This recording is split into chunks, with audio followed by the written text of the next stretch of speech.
Somewhere on a tree you have never seen, a fruit is growing right now that already belongs to you. You did not plant it, you did not water it. Someone else picked it, carried it, maybe even forgot they were holding it.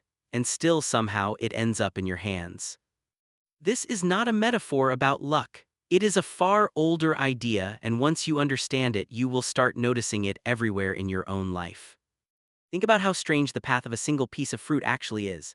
A seed falls into soil it never chose.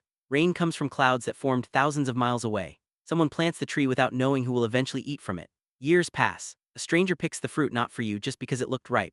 It gets sold or gifted or left on a counter. And through a chain of decisions made by people who never once thought about you, it arrives exactly where it was always going to arrive. In your hands. Here is the unsettling part. At any single point in that chain, the fruit could have gone somewhere else. The picker could have grabbed the one beside it. The buyer could have chosen a different stall. And yet it did not go anywhere else. It came to you.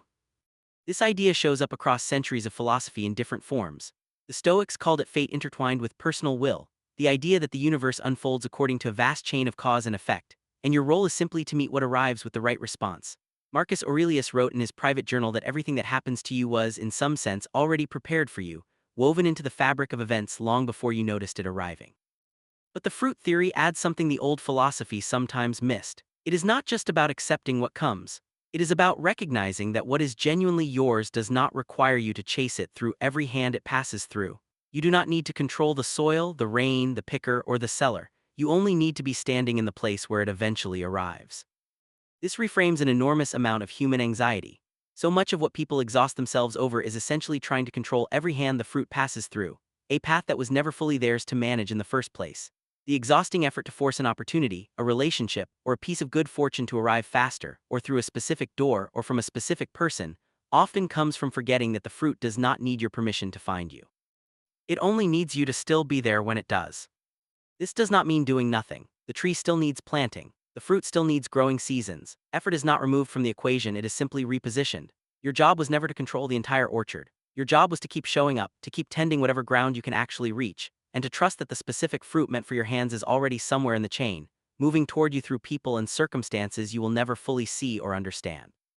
There is a strange comfort hidden inside this. The things that did not reach you, the opportunities that went to someone else, the doors that closed before you got there, were never actually yours to begin with. They were fruit growing on someone else's branch, ripening for someone else's hands. Mourning them as a loss assumes they were ever truly within your reach. And the things that did arrive, even through strange, indirect, illogical paths, even through people who never meant to deliver them to you, were always making their way toward you the entire time. Somewhere right now, something meant for you is already moving. You do not know which hands are carrying it or which roads it is traveling. You only know that it is yours and that the only thing actually required of you is to keep standing in your own life long enough for it to arrive.